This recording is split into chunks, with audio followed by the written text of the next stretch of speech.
Welcome back students. नया chapter number 21 neural control and coordination को शुरू करते हैं। ठीक है, थोड़ा डिटेल में देखेंगे। अब देखो, जब भी हम कंट्रोल एंड कोऑर्डिनेशन की बात करते हैं, स्पेसिफिकली जब हम ह्यूमंस के अंदर कंट्रोल्स की बात करते हैं, तो दो तरीके की मैकेनिज्म काम करती है। ठीक है, कौन सी दो मैकेनिज्म की बात कर रहा हूँ मैं? तो देर आर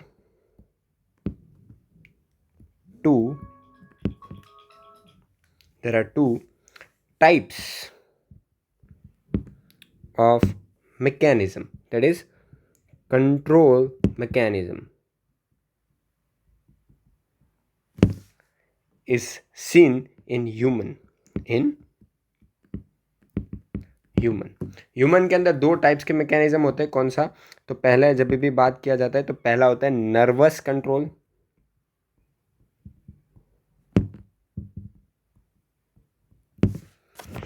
और दूसरा होता है that is hormonal control,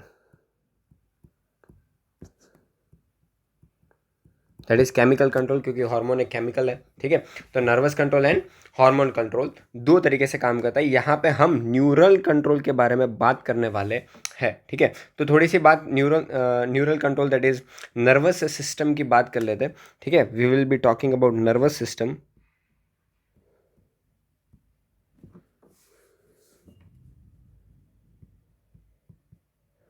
in detail.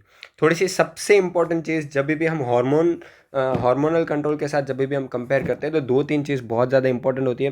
पहले तो नर्वस सिस्टम जो होती है, दैट इज़ नर्वस कंट्रोल, बहुत ही फास्ट होता है, वेरी फास्ट, बहुत ज़्यादा फास्ट होता है। ठीक है, बिकॉज इट इज़ डन, और आप कह सकते हो it takes place with the help of electric signals, takes place with help of electric signal. ठीक है, क्या बोला जाता है इस इलेक्ट्रिक सिग्नल को? नर्व इम्पल्स,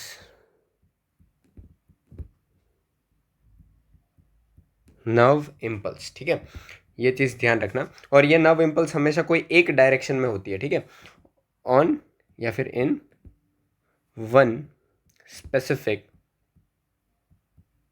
डायरेक्शन, कोई एक स्पेसिफिक डायरेक्शन में होती है। ठीक है, हम यहाँ पे बात करते हैं नर्वस सिस्टम सब के अंदर। हम सिर्फ एक जगह की बात नहीं करने वाले, मतलब कि हम सिर्फ ह्यूमंस का नहीं देखेंगे, थोड़ा सा ओवरव्यू हम दूसरे एनिमल्स के अंदर भी देखते हैं, nervous systems in different animals. Okay, so nervous system in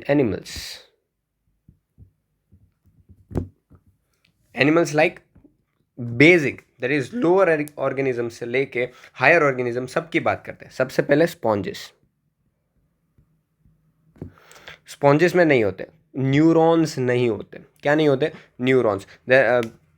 nervous system is absent, but हाँ उसके पास अलग तरीके हैं वो सराउंडिंग को रिस्पॉन्ड करने के। Sponges, there is neurons are absent. ठीक है, अब जिसको नहीं पता कि हम यहाँ पे बातें किस बारे में कर रहे हैं, तो देखो नर्वस सिस्टम हमारे लिए बहुत ज़्यादा इंपॉर्टेंट होता है। थोड़ा सा इंट्रोडक्शन पढ़ोगे आप टेक्स्ट बुक के अंदर या फिर कोई और रेफरेंस बुक के अंदर, तो उसमें देखोगे कि किस तरीके से ब्रेन हमारे बॉडी को कंट्रोल करता है, किस तरीके से करता है, कौन से सिग्नल भेजता है, कैसे वो काम करता है। तो यहाँ पर रिस्पॉन्ड किया जा रहा है कोई भी सराउंडिंग्स को। जैसे कि आपको कहीं हाथ में लग गया, तो उस हाथ को लगने के बाद हाथ में कुछ कांटा चुभ गया या फिर कुछ गर्म लग गया, तो उसको कैसे रिस्पॉन्ड करना है।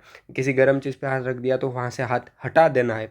ये सिग्नल्स की यहाँ पे सब बातें कर रहे हैं। तो इसी तरीके स्पॉन्जेस अपने सराउंडिंग को ऑब्वियसली रिस्पॉन्ड करता है, बट उसका अलग तरीका है। यहाँ पे हमारा वो ज़्यादा कंसर्न नहीं है। दूसरा है हाइड्रा। ठीक है, हम धीरे धीरे हायर ऑर्गेनिजम्स में जाएंगे। यहाँ पे नेटवर्क ऑफ न्यूरॉन्स देखने को मिलेगा। There is network of neurons. जैसे जैसे आगे आगे ऑर्गेनिजम्स देखते जाएंगे, वैसे वैसे डेवलपमेंट होता जाएगा, आप देख पाओगे। ठीक है, इसको हम नेटवर्क ऑफ न्यूरॉन्स को क्या बोलते हैं? Nerve plexus, nerve plexus. ठीक है, इसी तरीके से एक और organism that is planaria that is a platyhelminth. Okay, यहाँ पे दो different types of cord which are running together. For example यहाँ पे दो कोड है running together forming a centre, एक पार्ट पे वो ज्वाइन हो रहे हैं, एंड ये पार्ट यहाँ पे बनेगा रूडिमेंट्री ब्रेन का। ओके, ये पार्ट यहाँ पे रूडिमेंट्री ब्रेन का काम करेगा हमारे लिए। कैसे लिखेंगे हम? तो there are two nerve codes,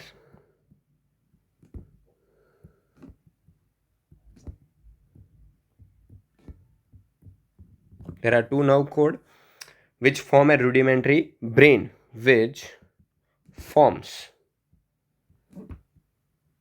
rudimentary brain. Okay, उसके बाद very important organism that is fourth annelid group का अर्थवॉर्म। यहाँ पे इसने एक वेंट्रल नर्व कोड पूरी जाती है, तो there is ventral nerve cord, and इसी के साथ सारे सेगमेंट के अंदर, सेगमेंट्स दैट इज यहाँ पे जब अर्थफॉर्म की आप बॉडी देखोगे तो उसमें आप देखोगे सेगमेंट फॉर्म हुए होते हैं। ठीक है, there are different segments which are formed. उस सेगमेंट्स के अंदर आपको सेगमेंटल गैंग्लिया देखने को मिलेगा। अब मैं बताता हूँ वो क्या होता है। And nerve cord and segmental, या फिर आप कह सकते हो पेड सेगमेंटल, क्योंकि पेड़ में प्रेजेंट्स होते हैं। Paid segmental ganglia. Okay, what is ganglia? या फिर आप यहाँ पे नोट करके लिख सकते हो गैंग्लिया या फिर ganglions is nothing but collection of neurons, collection of neurons. और इंसेक्ट की बात की जाए, ठीक है, इंसेक्ट बहुत ज़्यादा इंपॉर्टेंट, बहुत ज़्यादा। क्यों? क्योंकि they have well developed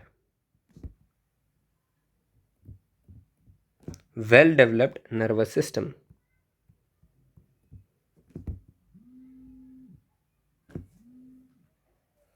well developed nervous system इसमें प्रेजेंट होता है। ठीक है, चलो अभी यहाँ पे हमने सब सारे एनिमल्स की बात की, लोअर से धीरे धीरे हम हायर आए। हमारे यहाँ पे कंसर्न रहेगा ह्यूमंस के अंदर। ठीक है, ह्यूमंस के अंदर हम कौन सी बात करने वाले हैं? That is human nervous system के बारे में हम यहाँ पे बात करने वाले हैं। आई होप इतना पेज इनफ रहेगा। ओके, तो next topic, the most important topic, I need some space. Human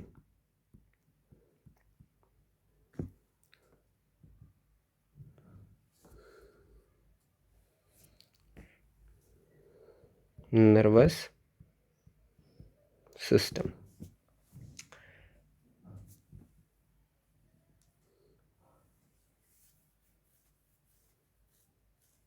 okay, तो ह्यूमन नर्वस सिस्टम के बारे में हम बात करेंगे। Human nervous system actually divided होता है दो पार्ट में। दो पार्ट मतलब कि it is divided into two parts. ये क्या है? Okay, so they are actually divided into two parts.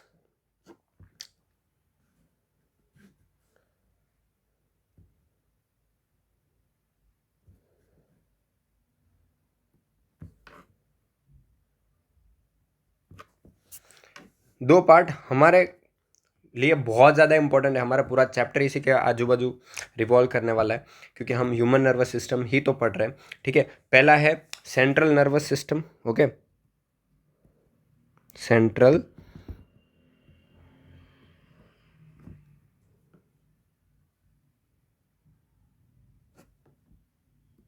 Nervous system, that is short में इसको बोला जाता है CNS। अच्छा, I required some space. Let's have some space. Sorry for this. Central nervous system, that is CNS, central nervous system. And दूसरा system कौन सा है? पेरिफेरल। ओके,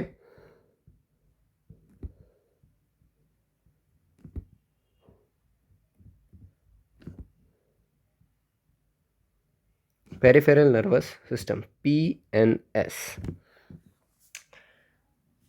किसमें क्या इन्वॉल्व है? Let's talk about that, what is involve in what. ठीक है, central nervous system में दो सबसे ज्यादा इंपॉर्टेंट चीज, या फिर आप कह सकते हो तो organs which are involve in this are brain and the second is spinal cord. Brain and spinal cord are the most important organs, इसलिए क्योंकि सब काम यहीं से होने वाला है। सेंट्रल नर्वस सिस्टम है ये, तो सारा काम यहीं से होने वाला है। ओके, एंड दूसरा है पेरिफेरल नर्वस सिस्टम। वो सारी चीज़ें या फिर वो नर्व्स, वो जो सारी चीज़ें जो ब्रेन एंड स्पाइनल कोड से डेवलप होती है, वो आएगा पेरिफेरल नर्वस सिस्टम से। So other than brain and spinal cord, the other all the connection will be involve in the peripheral nervous system. For example, अगर ब्रेन से कोई codes या फिर ब्रेन के अंदर से कोई नर्व्स निकल रही है, I am not considering the brain, brain के अंदर से मान लो ये है ब्रेन, और ये ब्रेन के अंदर से कोई नर्व निकल रही है, तो the brain is a part of CNS, but this nerve it is part of PNS। ठीक है, तो ये समझ आ गया। चलो, तो पेरिफेरल नर्वस सिस्टम में क्या इन्वॉल्व है, what is involve in the peripheral nervous system, हम थोड़ा सा छोटा लिखेंगे। पेरिफेरल नर्वस सिस्टम इन्वॉल्व दो चीज या फिर include corneal nerves, carneal nerves, that is nerves which arise from brain, ठीक है, and the second is spinal nerves, spinal nerves which arise from spinal cord। ठीक है, तो ब्रेन में से जो अराइज हो रहा है वो corneal nerves which involves in peripheral nervous system, and जो स्पाइनल कोड से जो नर्व्स अराइज हो रही है they are known as spinal nerves और from the which arise from the spinal cord. ये जो नर्व्स है वो एक्चुअली डिफरेंट टाइप्स की हो सकती है। डिफरेंट टाइप्स की कितनी, मैं यहाँ पे ऐसे स्टार करके लिख देता हूँ ताकि हमें कहीं और लिखने की ज़रूरत ना पड़े। ठीक है, एक होती है efferent types. Okay, what is this efferent? I don't think so you will be able to see this. Let's have this color. Efferent और सेंसरी। सेंसरी, यहां पे बात किसकी कर रहे हैं? एफरेंट या फिर sensory nerves which brings the signal from the sensory organs, या फिर कोई भी सेंस ऑर्गन, जैसे कि कोई स्किन हो गया, स्किन में कुछ लग गया, तो सेंट्रल नर्वस सिस्टम तक, ब्रेन तक ये सिग्नल कौन पहुंचाएगा? तो वो हो जाएगा एफरेंट नर्व्स। ठीक है, कार्नियल नर्व्स तक जाएगा या फिर स्पाइनल कोड पे जाएगा, कहीं पे भी जा रहा है, बट वो आप कह सकते हो इट सेंस ऑर्गन से लेके सिग्नल को सेंट्रल नर्वस सिस्टम तक लाएगा। ओके, दूसरा होता है इफ एफरेंट और मोटर नर्व्स या फिर न्यूरॉन्स। ये क्या करता है? ब्रिंग्स सेंट्रल नर्वस सिस्टम से सिग्नल लेके सेंस ऑर्गन्स तक या फिर कोई भी ऑर्गन तक पहुंचाता है, या आप लिख सकते हो ऑर्गन्स तक पहुंचाता है। ठीक है, और थोड़ी बहुत आपको मिक्स्ड टाइप भी मिल जाएगी। ठीक है, मिक्स्ड टाइप जो act as both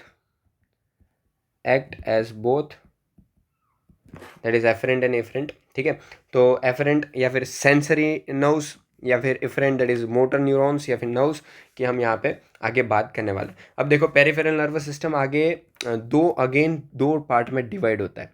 again it is divided into two parts. Which are those two parts?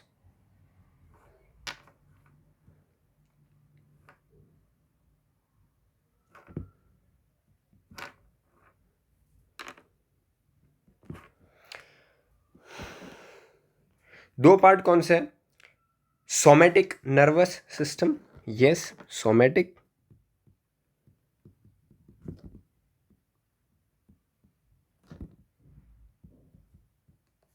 And दूसरा है ऑटोनोमस, ये गलती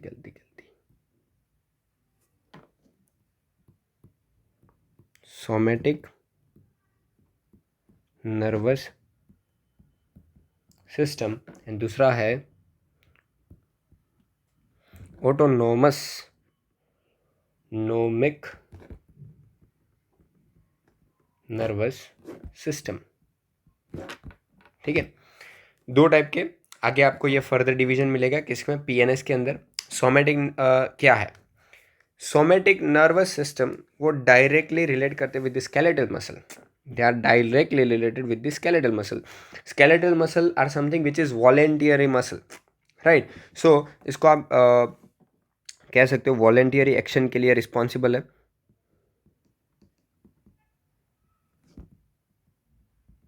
जिसको नहीं पता व्हाट इज वॉलेंटरी एक्शन, तो मतलब वो मसल जो हमारे विलिंग के ऊपर काम कर रहा है, मतलब हमारी इच्छा के अनुसार जो मसल काम कर रही है, those muscle who are responding to our own will. ठीक है, मान लो मुझे राइट हैंड उठाना है तो मैं वो सारी मसल को सिग्नल भेजूंगा जो मेरे कंट्रोल में है।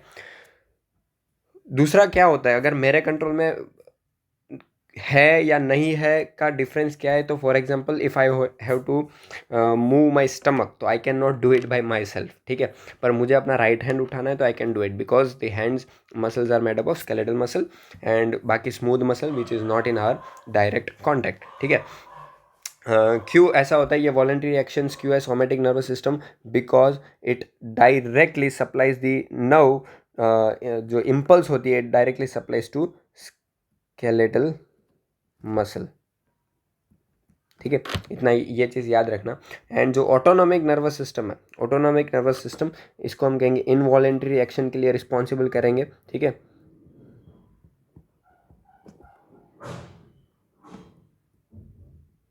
Responsible for the involuntary actions कोई भी। ठीक है, ये directly smooth muscle organs and muscles को डायरेक्टली कहते हैं। अब इसमें भी आगे फर्दर टाइप है। ठीक है, मैं यहाँ पे इसको कंटिन्यू कर रहा हूँ, लेट मी कंटिन्यू हियर। तो ऑटोनॉमिक नर्वस सिस्टम जो है,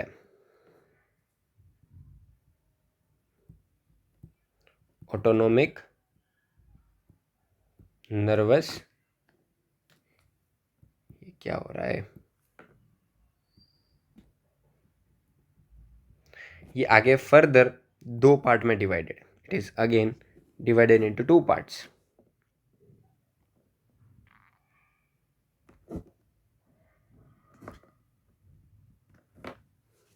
it is again divided into two parts. What are this parts, एक होता है सिम्फेटिक,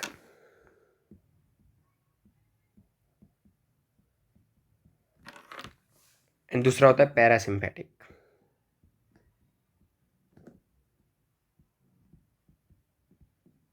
सिम्फेटिक एंड पैरासिम्फेटिक, ये एक दूसरे के राइवल्स हैं। एक सीधा काम करता है, दूसरा उसका उल्टा काम करता है। क्या काम करता है, what are the works they are actually doing. तो ये सिम्फेटिक तब काम करता है under stress condition, under stress condition. जब स्ट्रेस कंडीशन हो उस टाइम पे ये काम करता है। ठीक है, स्ट्रेस कंडीशन जैसे कि फॉर एग्जांपल एड्रेनालिन हार्मोन्स की बात कर लो। ठीक है, ट्रांसमीटर यहाँ पे न्यूरो ट्रांसमीटर कौन होगा, you can write neuro transmitter is adrenaline. ठीक है, यहाँ पे न्यूरो ट्रांसमीटर कौन है, एड्रेनालिन। तो ये स्ट्रेस कंडीशन में यह हमेशा चीज़ें बढ़ाने की बात करता है, तो सामने उसका एग्जैक्ट ऑपोजिट पैरासिम्पेटिक करता है। ठीक है, वो नॉर्मल कंडीशन में ज़्यादातर एक्टिव या फिर चालू रहता है। ठीक है, works in normal conditions.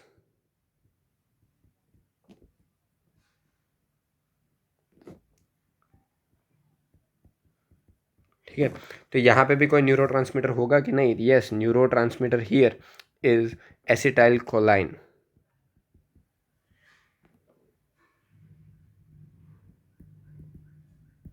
Okay, यहाँ पे न्यूरोट्रांसमीटर कौन हो गया, तो यहाँ से पेज कंप्लीट हो गया, आप कंटिन्यू बना सकते हो फ्लो चार्ट। ठीक है, इसे बहुत सारी छोटी छोटी चीज़ें यहाँ पे कवर होती है। इसमें मैं एक चीज़, दो पॉइंट ऐड करना चाहता हूँ, आप भी कर लेना। एक होता है वाइट मैटर, आगे हम देखेंगे इसको डिटेल में। एक होता है वाइट मैटर एंड एक होता है ग्रे मैटर, दूसरा होता है ग्रे मैटर। पहले वाइट मैटर क्या होता है देखो, यहाँ पे आपको दिखेगा सिर्फ myelinated part of the axons, you will only find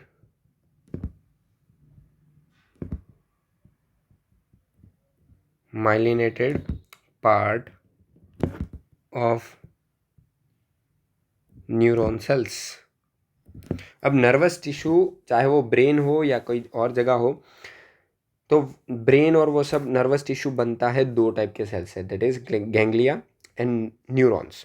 neurons के अंदर डिफरेंट पार्ट्स हैं, एक्सोन्स हो गया, बॉडी पार्ट हो गया, ठीक है, डेंड्राइट्स हो गए, टर्मिनल्स हो गए, वो आगे हम देखने वाले हैं। तो अभी सिर्फ ये वाइट मैटर क्या है समझ लो। तो जब भी हम एक्सॉन ये न्यूरॉन पढ़ेंगे तो उसमें आप देखोगे माइलिनेटेड पार्ट देखोगे, because of which you will only find myelinated part in that particular region. So because of this myelinated, ये माइलिन जो भी सेल सिक्रेट करता है, मैं आगे बताऊंगा कौन सा, उसके कारण वो वाला एरिया आपको वाइट दिखेगा, that is white is known as white matter.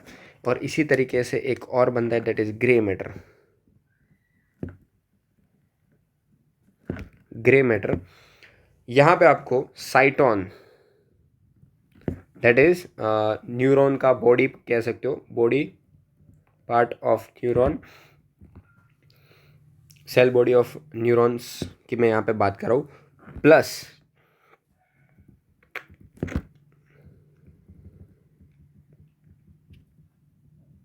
Non myelinated part दिखेगा। माइलिनेटेड तो वाइट दिख रहा है, ठीक है, नॉन माइलिनेटेड फाइबर्स की यहाँ पे मैं बात करूँ, वो हो जाएगा ग्रे मैटर्स, ठीक है। यहाँ पे ये जो पार्ट आपको myelinated, non myelinated, साइटॉन्स that is a part of neuron, ये हम नेक्स्ट वीडियो लेक्चर में देखेंगे, ताकि ये भी चीज़ें कवर हो जाए, ठीक है। आई होप आपको ये टॉपिक कवर आया। चलो, have a good day, take care.